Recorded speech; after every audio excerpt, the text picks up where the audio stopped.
Selon le rapport, le Togo, avec 32 points sur 100, occupe le 117e rang mondial sur 180 pays après l'évaluation de son indice de perception.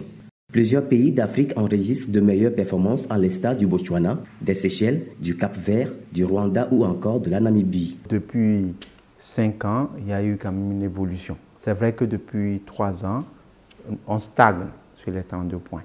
Mais il faut remercier ces efforts des autorités togolaises. Chaque pays travaille activement pour monter en classement.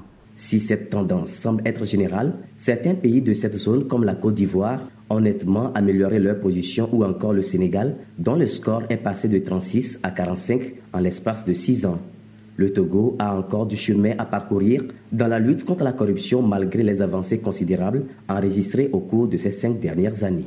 Nous avons fait des réformes, mais il manque certaines réformes spécifiques, telles que l'absence, par exemple, comme en Côte d'Ivoire, de la loi anticorruption. C'est vrai que nous avons les dispositions pénales en matière de lutte contre la corruption sont dans le code pénal, mais les dispositions préventives, par exemple, ça n'existe pas. L'année passée, c'est vrai qu'on a mis en place la haute autorité, mais elle n'était pas encore fonctionnelle. On espère que lorsque le Togo va aussi prendre la loi anti-corruption, si l'État renforce ses mesures de communication pour que les citoyens sachent ce qui se passe, certainement que cette perception-là peut chuter.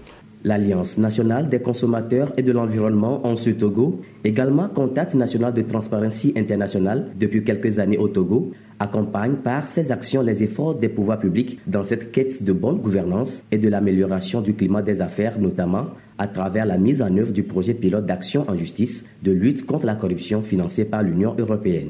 Nous avons noué des partenariats avec la haute autorité, par exemple. Nous travaillons avec l'autorité de régulation des marchés publics, qu'on a rencontré plusieurs fois, l'ITIE. Donc, nous sommes en train de rencontrer l'ensemble de ces institutions pour discuter des bonnes pratiques, comment le Togo peut faire pour améliorer de manière globale la gouvernance économique dans le pays. Il y a actuellement un nouveau projet de la Banque mondiale. Aussi, nous sommes membres du comité de pilotage. Ce privilège nous permet d'être dans le circuit gouvernemental et de faire glisser les bonnes pratiques dans les documents, etc. Ce nouveau document attire l'attention sur les rapports qui existent entre les niveaux de corruption, mais aussi la défense des libertés des journalistes et l'engagement de la société civile dans la lutte contre la corruption. Et sur ce dernier point, l'Ance Togo est une référence aujourd'hui au Togo, surtout à travers son leadership dans la mise en place d'un réseau anticorruption qui regroupe à ce jour plus de 50 organisations issues de plusieurs secteurs d'activité.